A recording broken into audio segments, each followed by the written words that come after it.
Hello friends, and it's Funky Play Brothers. Please remember to subscribe to our YouTube. And today I'm reading B7-2, and I'm reading B7-2 Story of Tales from the PIZZAPLEX 8 by Scott CAWTHON and Adrian Wagger and Kelly Para. And it's Five Nights at Freddy's Tales from the PIZZAPLEX. Part 3, where last time we left off, part 2 we left off with Billy getting some visitors. So let's see what happens next. After a short visit, Billy's old friends left. Before they did, they made sure he had their phone numbers and their address. Clark and Peter were rooming together in an apartment near the local college. They're both juniors. Call us if you need anything, Clark said. We'll be back to visit you again, Peter said. Maybe you can tell us what it's like to be a robot. Clark swatted Peter again as the two left the room. Billy, who had smiled for most of the visit, felt his smile fade at the reminder of his lost years. Billy would always carry the scars of his time as a would-be animatronic. Would he carry this stigma as well? Within a few minutes of Clark and Peter's exit, Billy got two more visitors, Ned and Fran, two of the people who used to deliver groceries and other things to Billy's house, came in together. Billy was shocked to see them. He was especially surprised to see what they brought a big bouquet of get well balloons. As soon as he saw the balloons, Billy remembered the rude and dismissive way he had treated Ned and Fran. Trying so hard to be a robot, Billy had been distant and aloof. He never tipped them. Thinking about what a jerk he'd been, Billy blurted, "I don't deserve those." Ned and Fran weren't able to understand Billy, so they flagged down Gloria to help. Because she'd been talking to Billy since he'd wakened, she'd gotten used to the way he spoke. She translated for Billy as he apologized to Ned and Fran for how he'd been with them. Both of them waved away his words. "No worries, Fran," a tall, broad-shouldered woman with brown hair, cut chin length, said. "We understand." She exchanged a glance with Ned. "We heard about what happened to you, and we wanted to come and let you know we care." Ned, who had shaggy blonde hair and was as tall and broad shoulders as Fran, much heavier, looked at his big feet. Billy had a feeling Fran might have dragged Ned to the hospital. Ned looked up. "I always felt kind of sorry for you, dude. You seemed so lonely." Billy's eyes suddenly filled with tears. He blinked them away. Ned was right. Billy had been lonely. He just never let himself face the fact. He used his obsession with getting his animatronic appearance right to cover how disconnected he felt from the world around him. And despite these visits, Billy still felt disconnected. He was the guy who spent 16 years trying to be a robot. He had no tongue, no ears, and he was missing 2 limbs. He also had scars all over his face. Would he ever feel like he was part of the world? Ned and Fran didn't stay too long. After they left, Gloria brought Billy's dinner, spaghetti, and meatballs, which Billy liked a lot. He got more chocolate pudding after that, and then he got the biggest surprise visitor of all, if not the most welcome one. Billy was finishing up his pudding when he looked up and saw a short, stick-thin, stern-faced, gray-haired woman standing in the doorway. Shiny, skinny arms crossed over a crisp yellow floral blouse under a royal blue cardigan sweater that matched blue polyester slacks. Billy's grandma gazed at him with her small, limp compression. "Billy," Grandma breathed. The words came out as "Raha." His grandma shook her head. "It's a crying shame," she said, as she inspected him from head to toe. Billy dropped the pudding cup on the tray that was pulled up to his chest. The cup started to roll across the tray's laminate surface. It headed toward the tray's edge.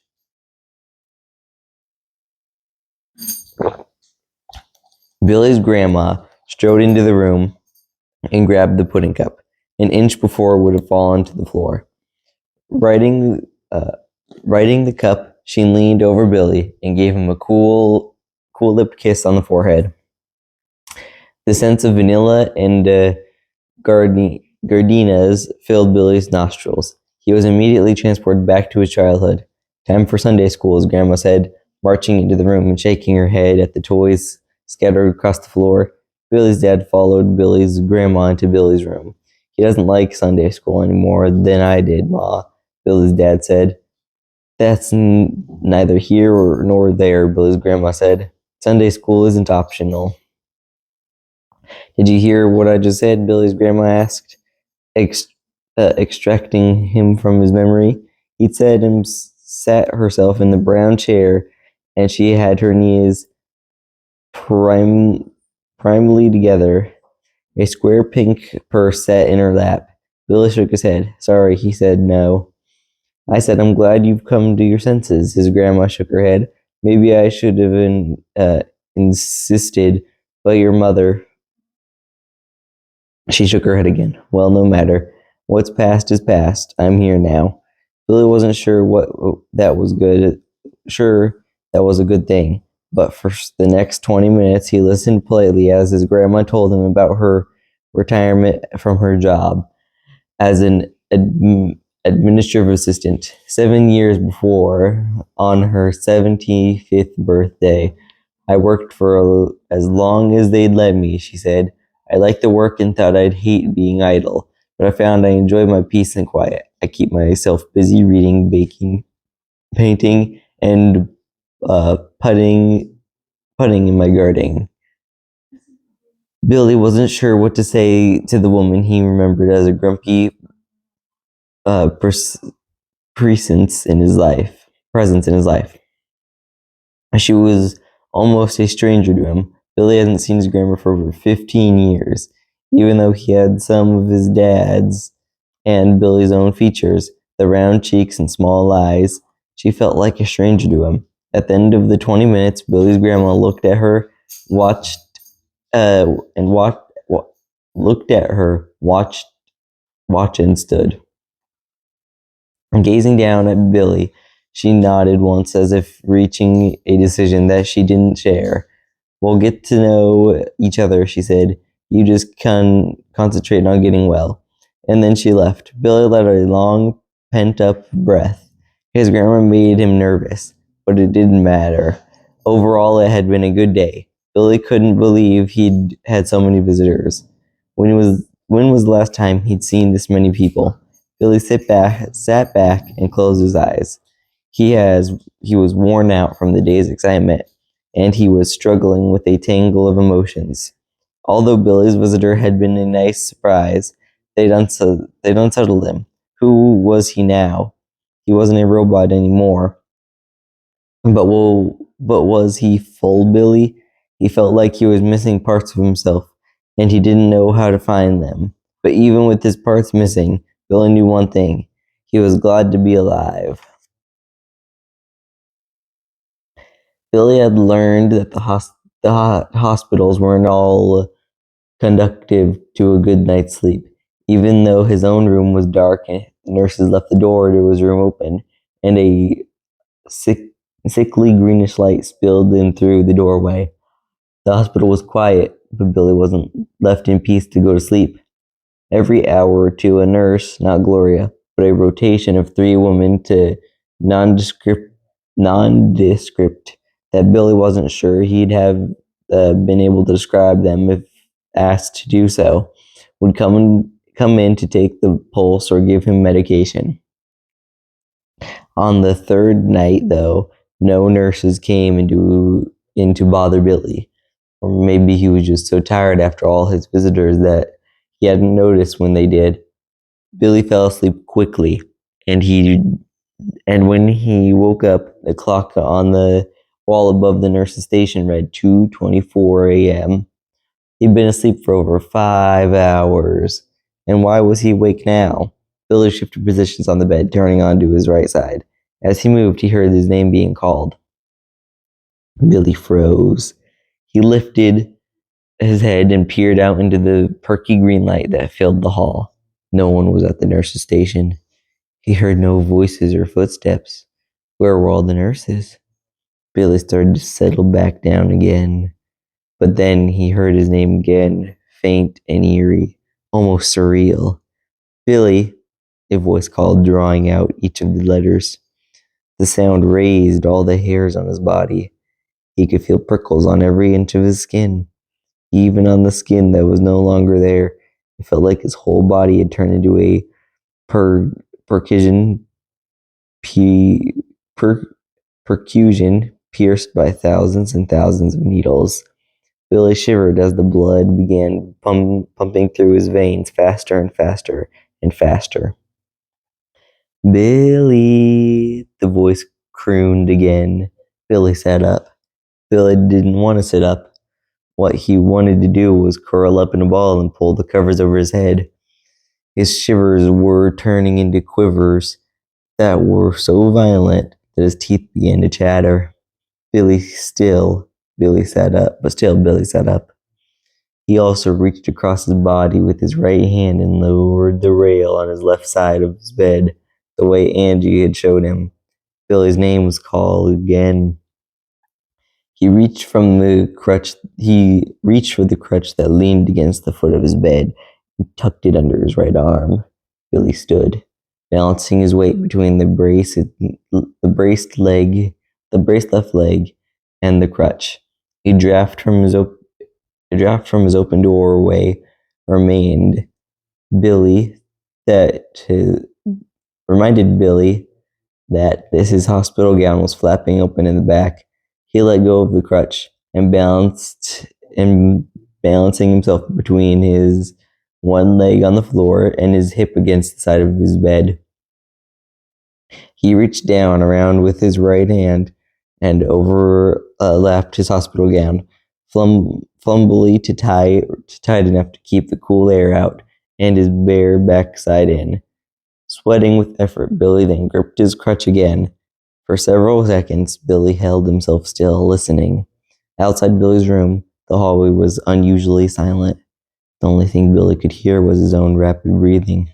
Then he heard his name again, called in the same drawn-out way in the same hush. Billy followed it compulsively. Although Billy could get around with one leg, and the crutch he didn't do it smoothly or quickly yet. The strain of using muscles that had been idle for a long time made his game herky-jerky, and the extractation caused him to pant heavily. Billy heaved himself out into the empty hallway and blinked up the strange green-tinged lights. They cast an unnatural glow over all the gray and white expanses that filled the hall. Billy looked at the empty nurse's station. The station was a U-shaped white desk that contained several computers and metal filing cabinet baskets stuffed with papers. 4 rolling gray desk chairs were bunched together a few feet from the desk. It had never been empty before.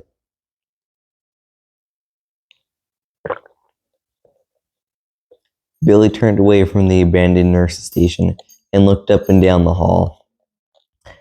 The linoleum floor was primarily pale gray, but a wide, dusky blue stripe ran down the middle of the hall. He had used that stripe to help him walk straight with Angie.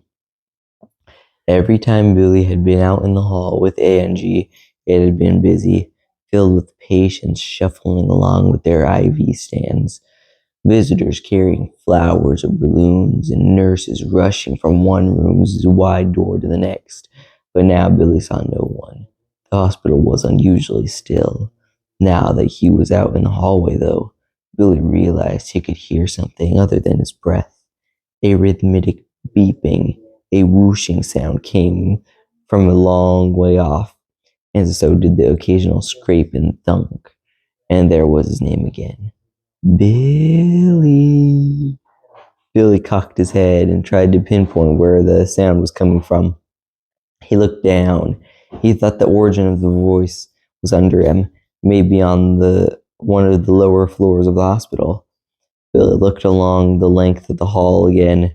His gaze landed on a gray metal door of the elevator at the end of the hall. He turned and headed that way. While Billy concentrated on keeping his balance steady between his legs and his crutch, he followed the blue stripe down the hall. He asked himself repeatedly what he was doing. Why was he going toward a sound that was totally unnerving him? Nothing about the way his name was being used was encouraging or soothing. Billy really didn't want to face whomever was calling him, but he couldn't seem to resist the summons. It felt like it reached right into the core of him. Tied itself reached right into the core of him, tied itself to his will, and dragged him toward it. He had no choice but to go. It took just a few minutes for Billy to reach the elevator. The elevator. There, struggling to catch his breath, he started to prop himself against the wall so he could push the elevator button. Before he could do that, though, the elevator door whisked open. Billy! The call still seemed to be coming from below Billy. It remained faint and insistent. Billy's heart rate went up even more when he looked into the empty, gray carpeted and blue cloth paneled elevator car. Why had the elevator stopped for him? Billy tried to control his racing thoughts. It was weird, sure, but maybe there was a reason why the elevator had stopped. Billy stepped into the deserted car, which smelled like coffee and pine-scented cleaner. He painstakingly turned himself so he could look at the control panel. The elevator doors made a sucking sound as they slid closed. Before Billy could decide which button to push, the elevator vibrated and began descending. Billy frowned and looked up at the numbers above the door, watching the numbers tick down. When the L lit up, Billy expected the doors to open. He hadn't pushed a button in time, so of course it had to return to the lobby. The elevator kept going down. Now the numbers displayed to read B1, then B2, then B3. The elevator doors whooshed open. Billy squinted against the harsh yellow light, spilling into the dim elevator's car's interior. The light was so glaring he didn't notice the janitor in the olive green uniform standing there, until the janitor threw out an arm to hold the elevator door open. "You getting out?" the heavy-set, wavy-haired man asked as he repositioned a cleaning cart with a bucket, a mop, and several other maintenance supplies. Billy nodded, and the man stepped back to give Billy room to maneuver through the open doorway. Billy was afraid the man might ask what Billy was doing down here, but he didn't. The man's expression was blank and sleepy as he entered the elevator, pulling the cart along with him. After Billy exited, Billy got a whiff of body odor and a spearmint gum when the janitor passed him. "Billy." Now the voice, though still slightly muted, was clearer. Billy looked down a narrow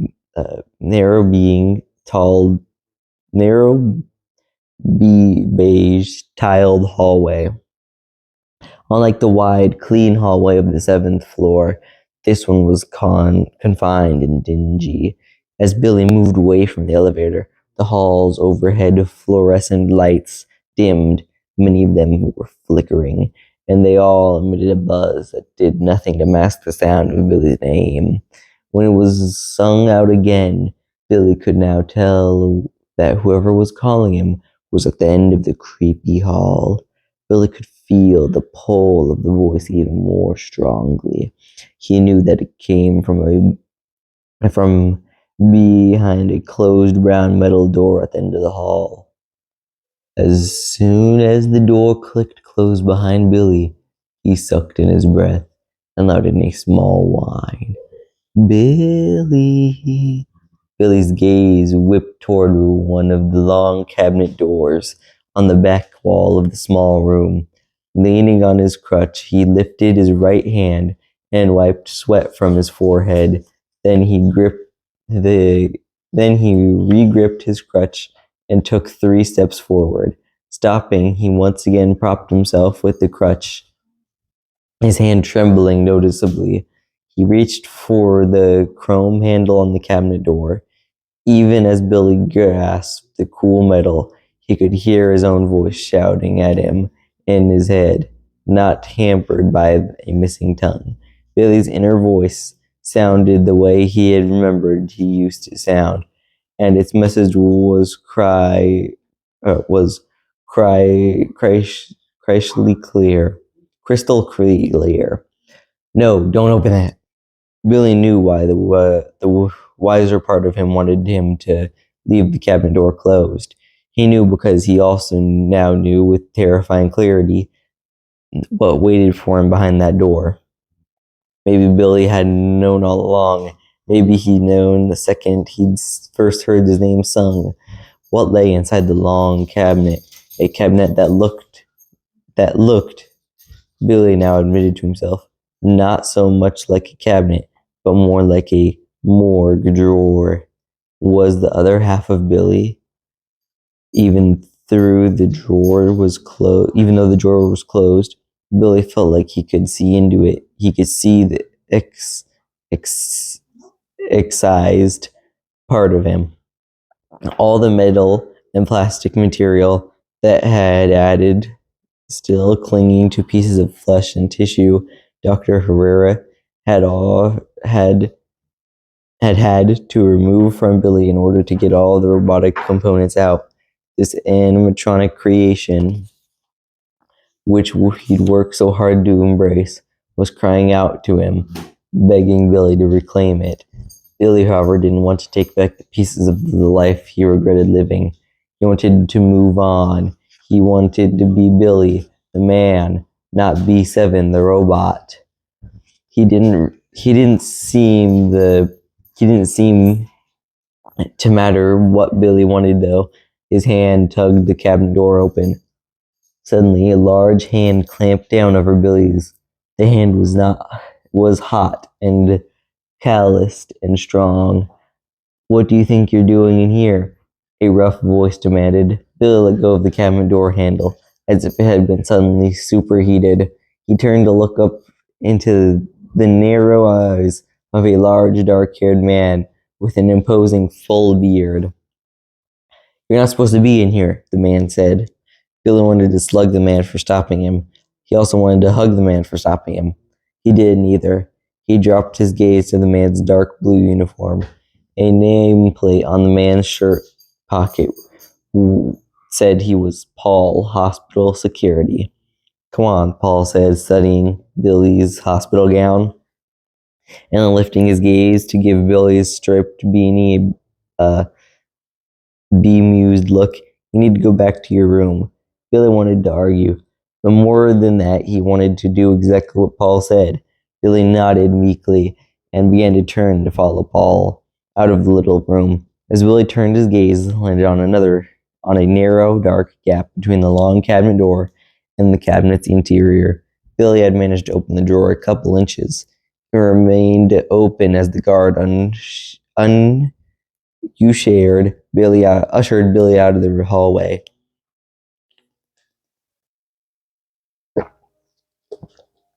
Billy's eyes shot open. He squinted into the 2 faint streams of light that illuminated just enough for him to make out some squat shapes.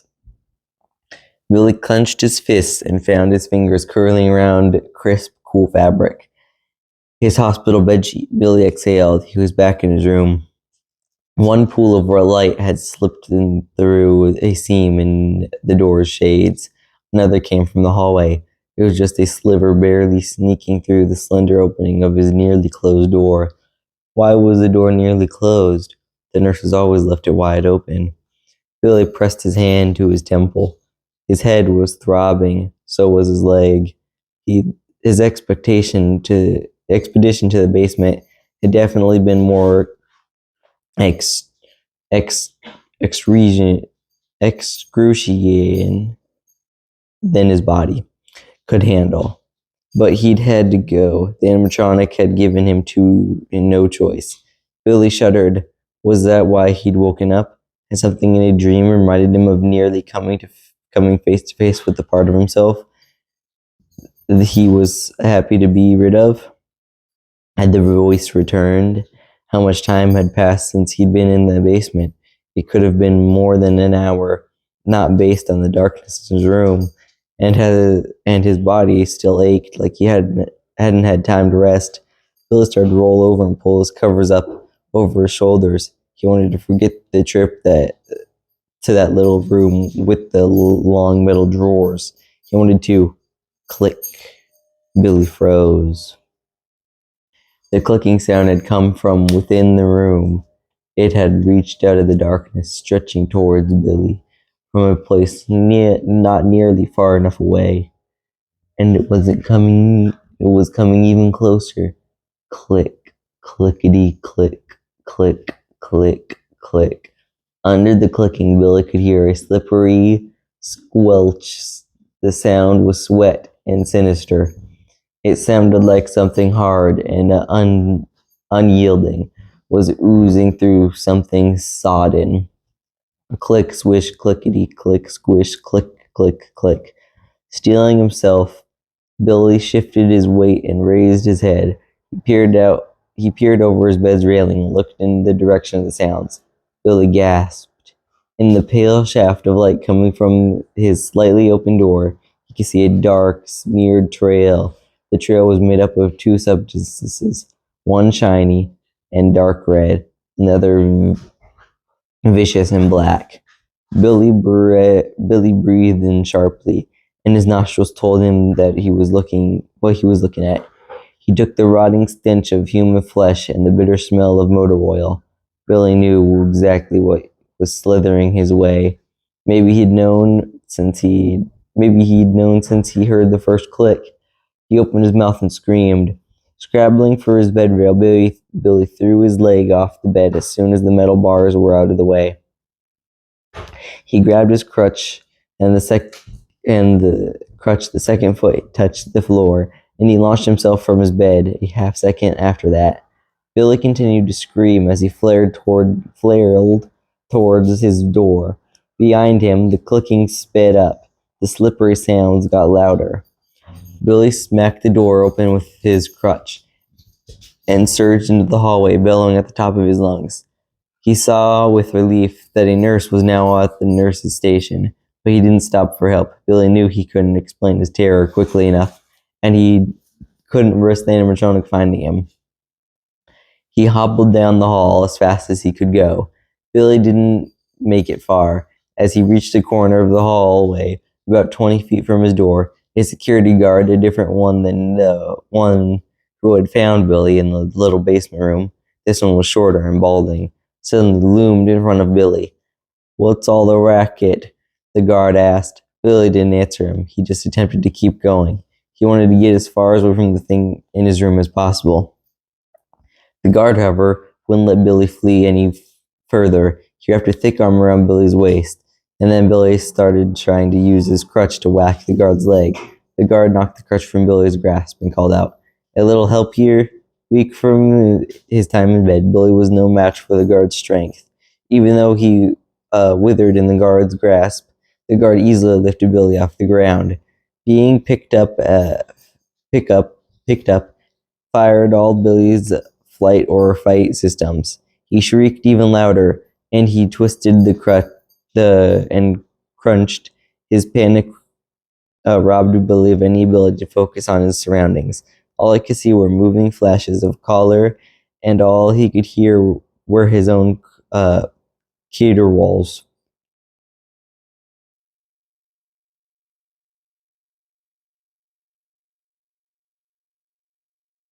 In the midst of this chaos, Billy felt himself being lifted even higher. Then suddenly he was lying prone. Once he was in this position, he felt his arm being pinioned.